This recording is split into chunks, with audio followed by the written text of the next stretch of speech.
Hello, everybody, and welcome back to the Medical Mindset Coach podcast. And I am your host, Star Friedenberg.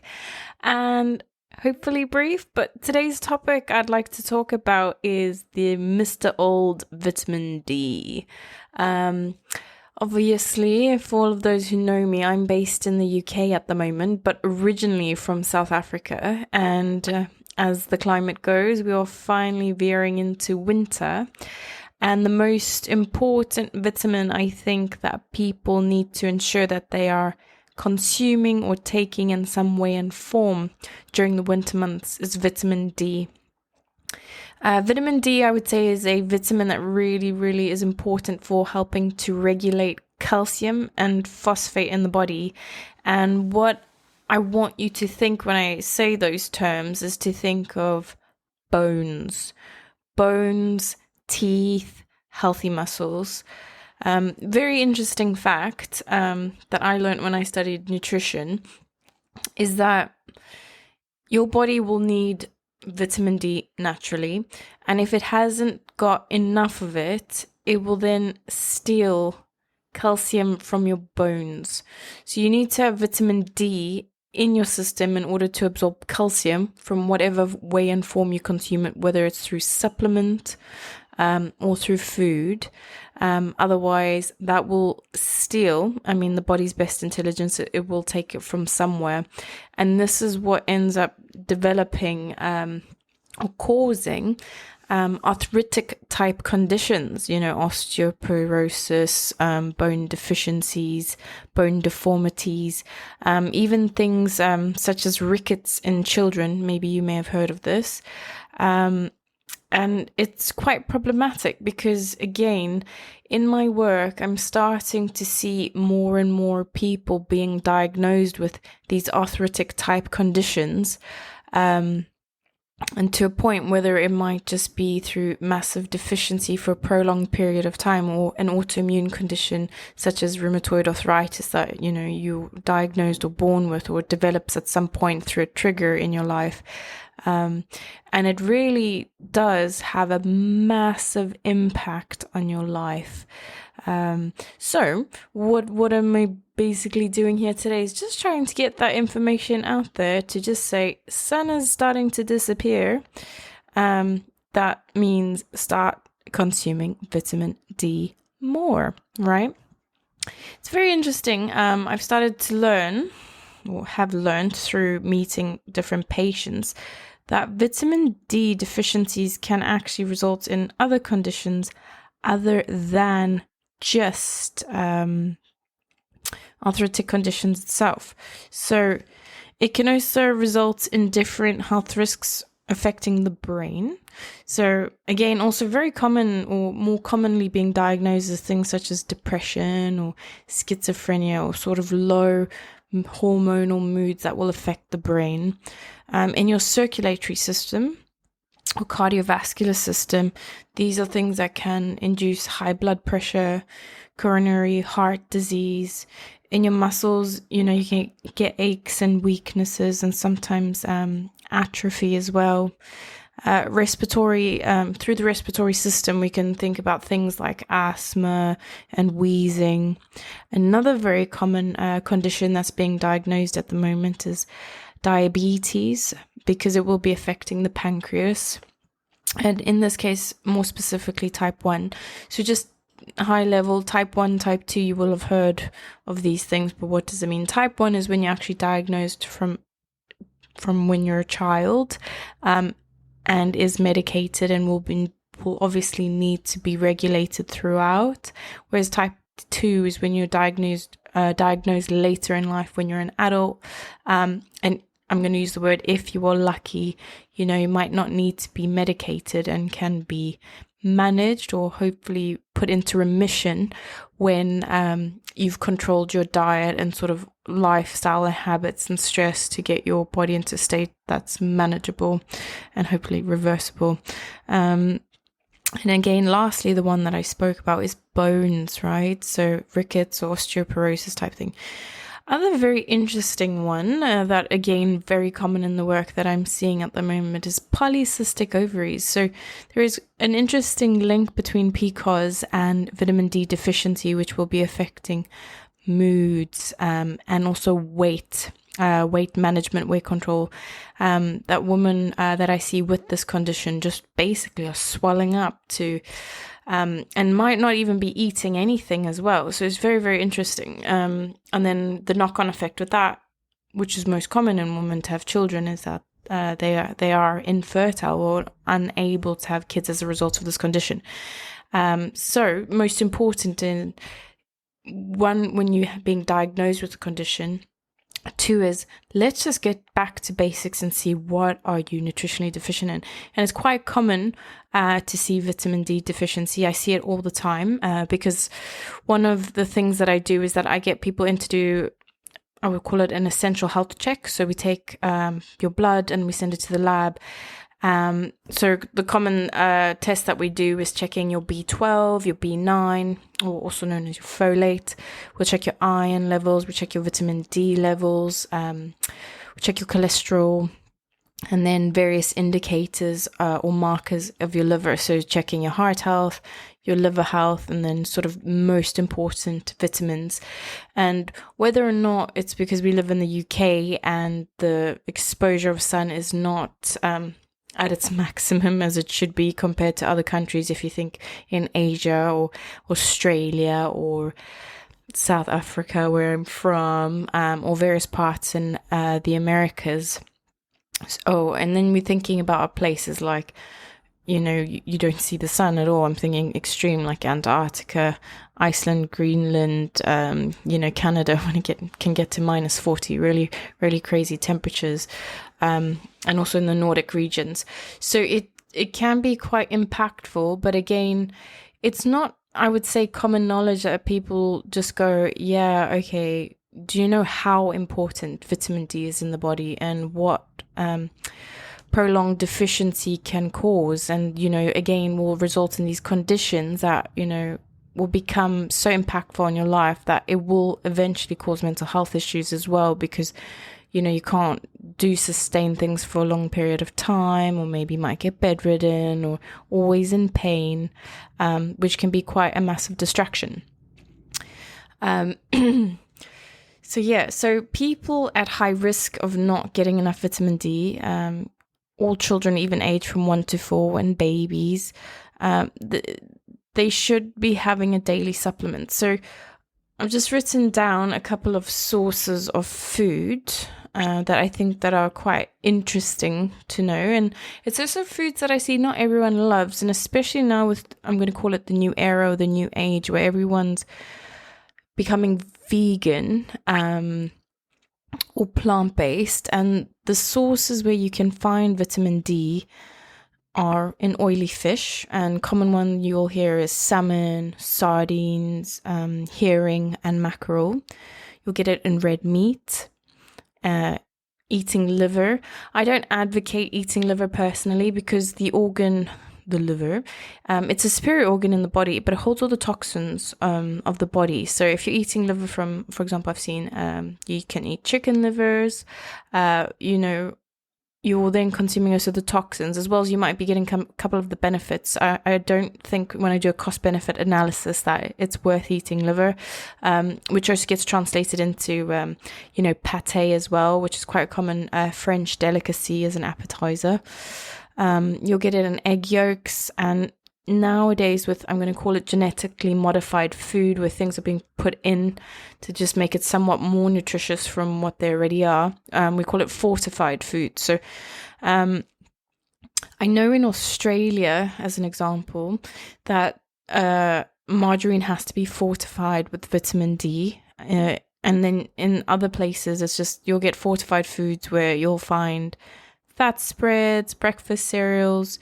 It might not only be vitamin D, also obviously commonly like iron or Bs, that kind of thing. So your next best option, and now the problem is, depending on your level of deficiency, you might be consuming something, but next step is, how is your digestive system and your gut health? That are you actually in space and your metabolism, that your body can actually break down food sufficiently that you can absorb the nutrition of it. So this is a very, like, probably 99% of the problem I see with the patients, I hope.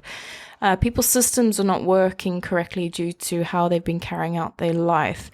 And now as a result of that, no matter what you're consuming, you're not getting the maximum benefit of it. So for me, I always call it the phase 1, where we're going through the detox period, where we've got to clean, flush out, and detoxify the body. And then next one is the nutritional phase, where we start to supplement, we boost, of, whether it's supplementation, whether it's drips, that kind of thing. And then eventually, when you are at that point, we can get you into the maintenance phase, where we can just start maintaining your body and really getting it to, in the place that you need it to be, where you want it to be, and just with a lot more energy and a lot more health, and just getting your vehicle running as if it's had like a massive service. So like I said, I see quite commonly a lot of people who are recently turned or have been for a long time vegan or plant-based. So the most two key factors of deficiencies I see is vitamin D and B, so most commonly B12. So again, these people either, again, it's very popular at the moment. If you are one of these people, I suggest, I like to say the first step to see getting a blood test. It's one test that I do, send it to the lab, get back the feedback where your levels are at. And then we can look at supplementing it with either nutrition, where you can either get onto a vitamin D supplement. On average, a tablet has about 5,000 IU in it, which is good. But if you're very depleted, I know a couple of cases where people have been to see the GP originally before they turned to alternative medicine. And you can get a prescribed only, I'm going to call it a mega dose tablet that you take with vitamin D in it.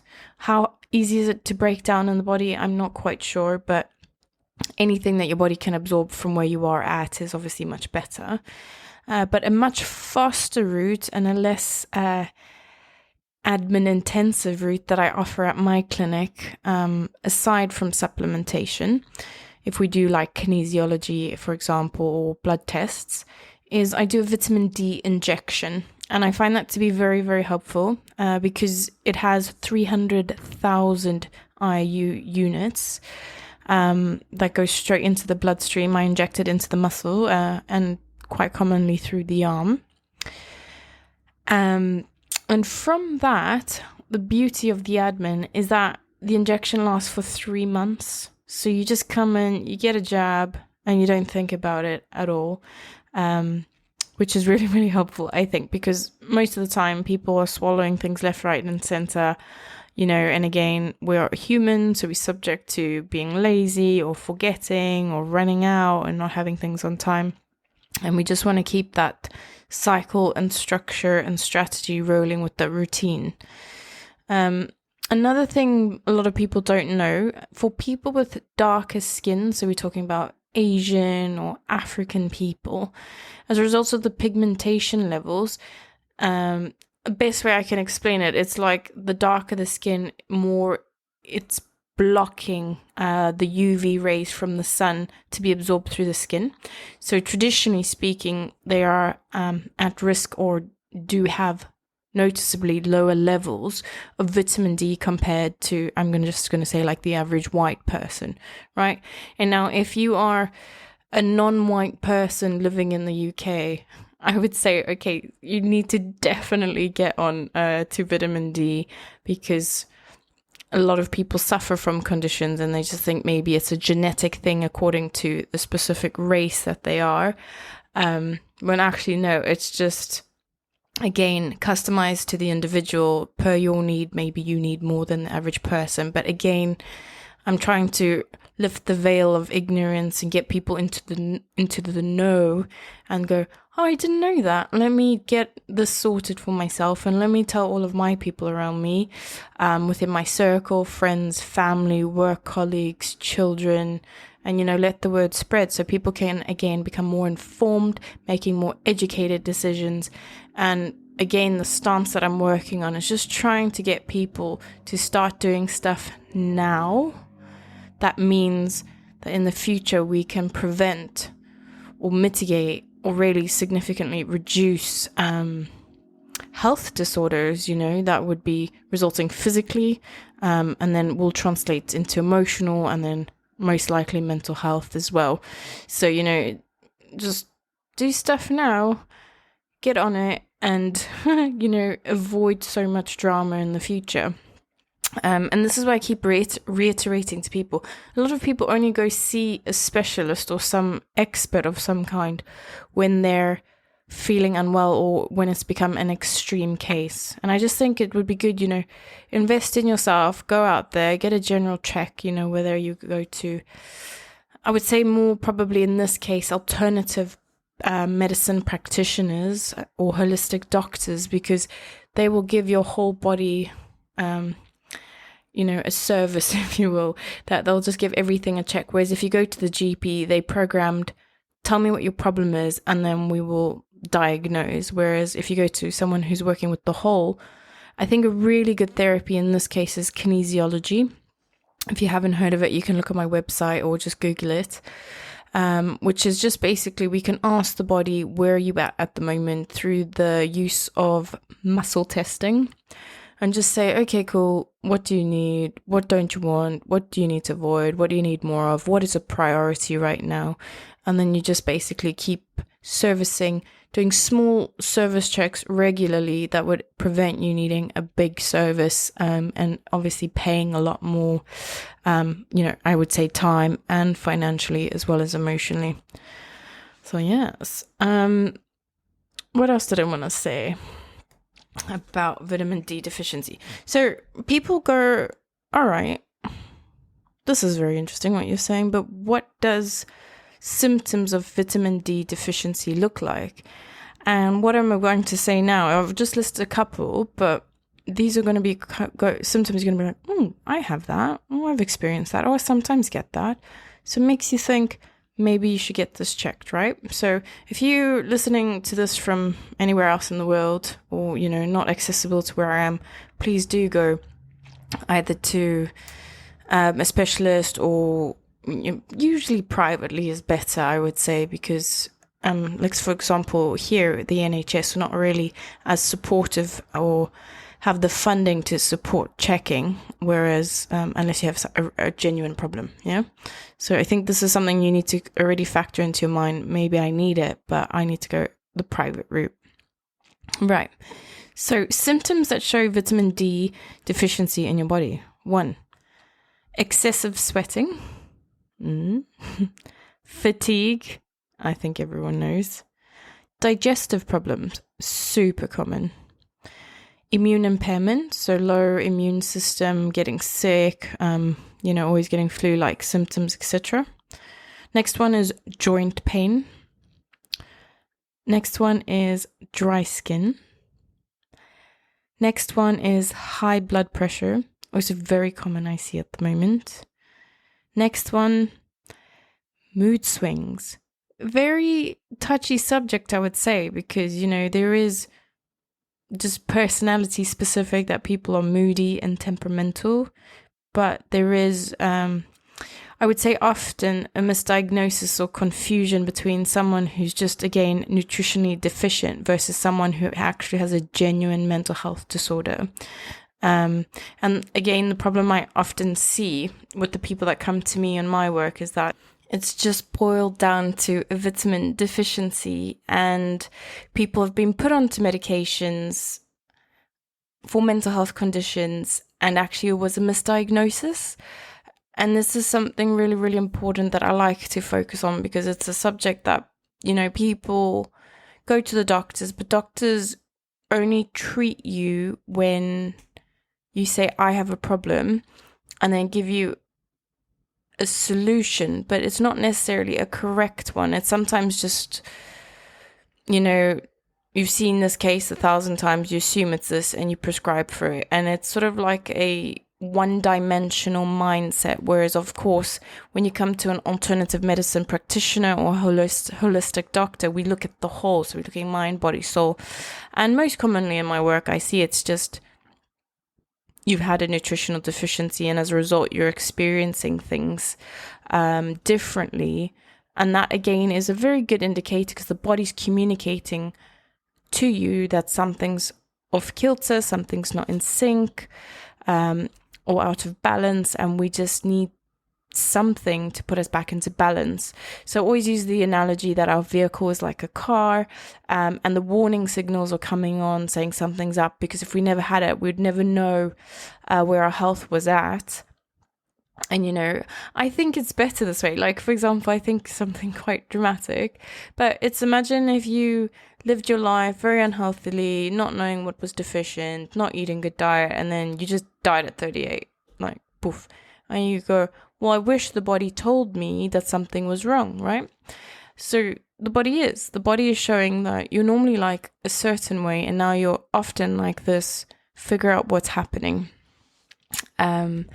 And then, of course, at the moment, people are living in or with the veil of ignorance because they don't have enough information. This kind of information's it's available, but we're living in a technological era where everything is really, there's too much information at the moment, and you don't actually know where to start now.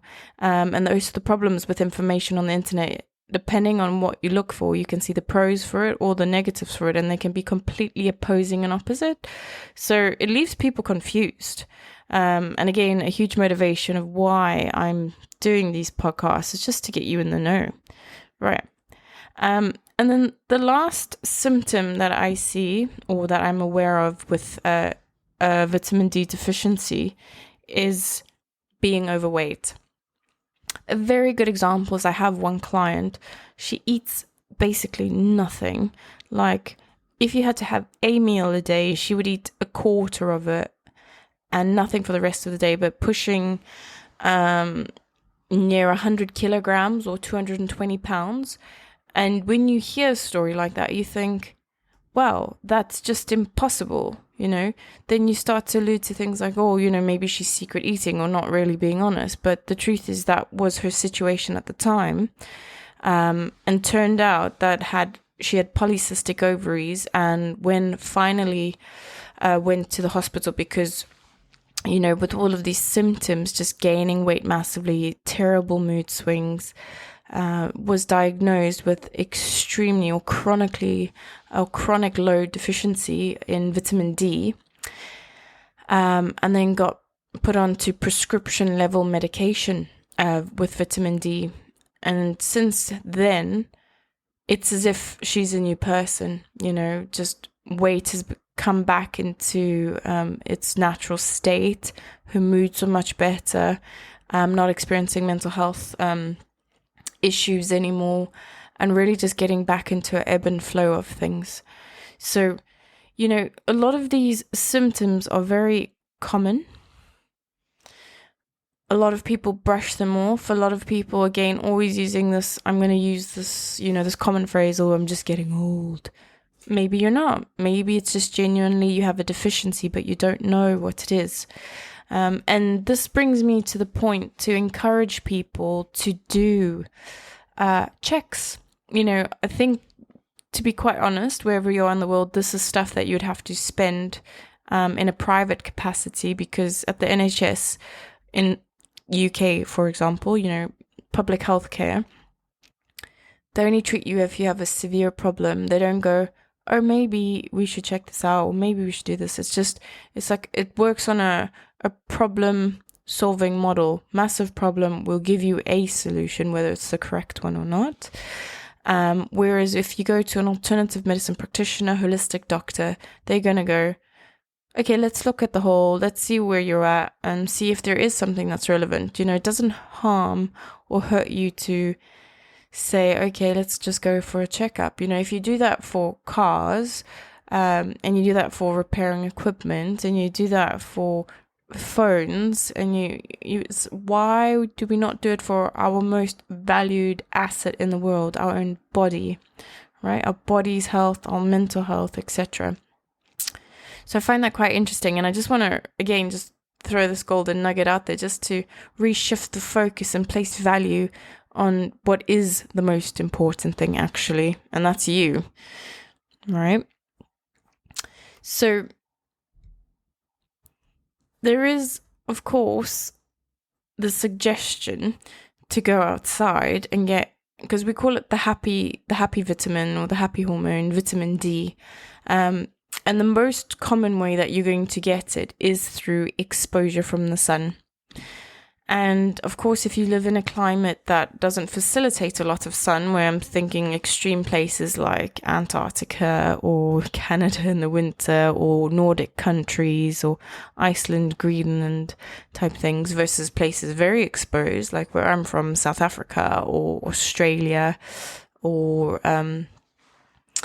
maybe even Mexico, I'm thinking that's hot, in different parts of Asia as well. You know, the body needs different levels. And then dropping down further, if we're going race specific, the lighter you are in your complexion, the easier it is for your body to absorb the UV rays and therefore able to generate vitamin D and convert it into the body.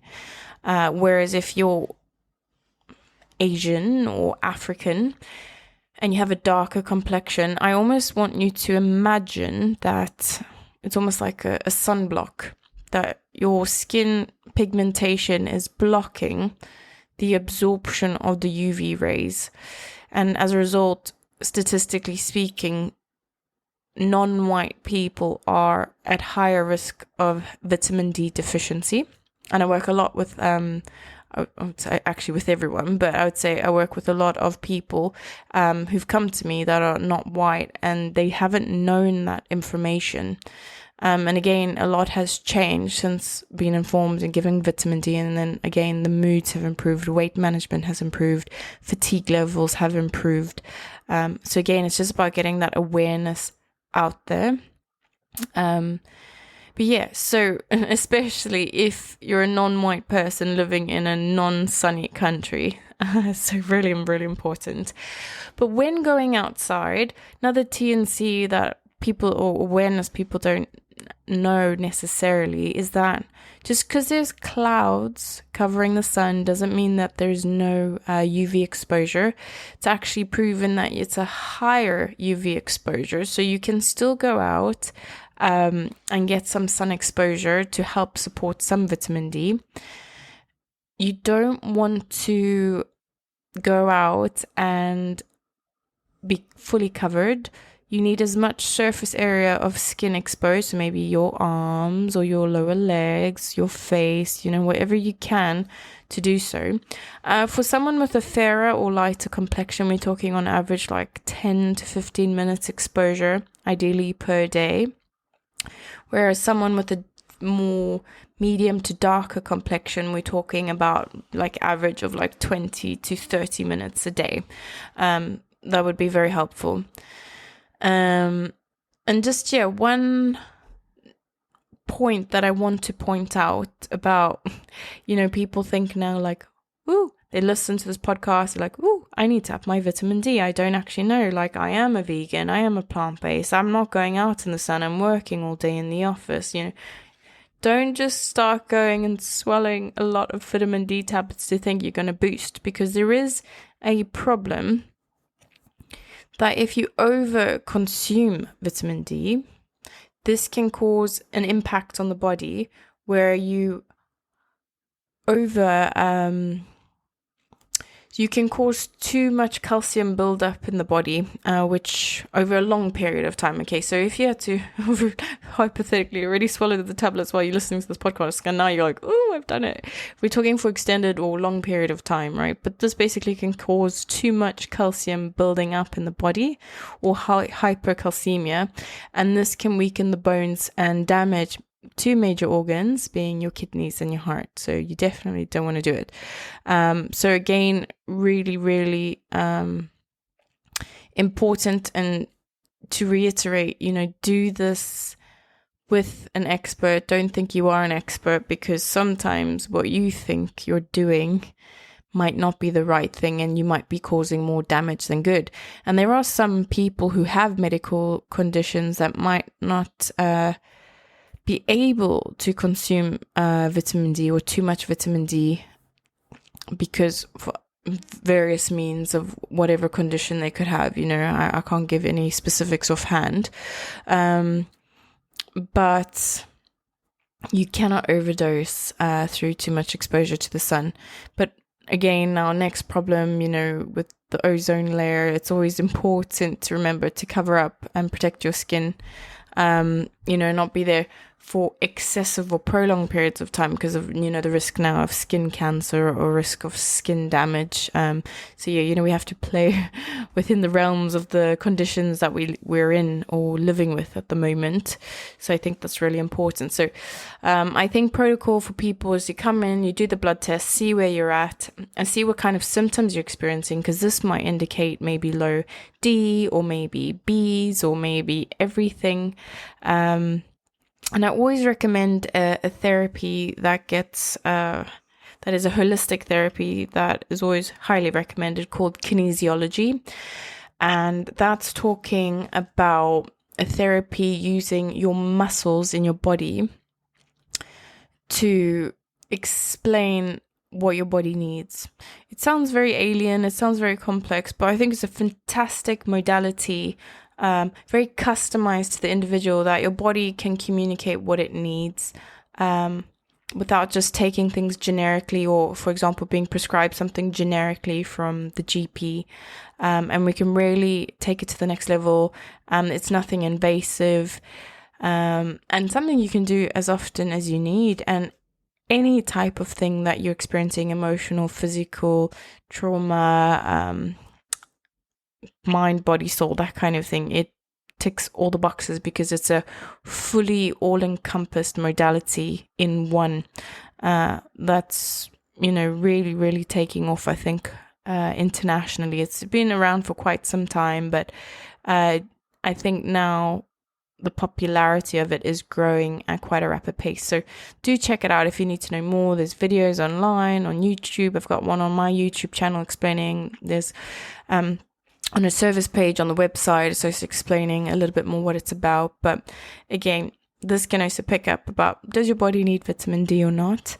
Or we can do all three if you're really, really into it. But there is key importance in vitamin D, and I just thought, as winter is upon us, winter is coming, we need to just be on form with knowing where you're at, where you stand with it, and trying to, one, prevent all of these symptoms that you might be experiencing or would experience, and just get you in, again, to a better state of health, so you can be in a state of balance and really just take on the world.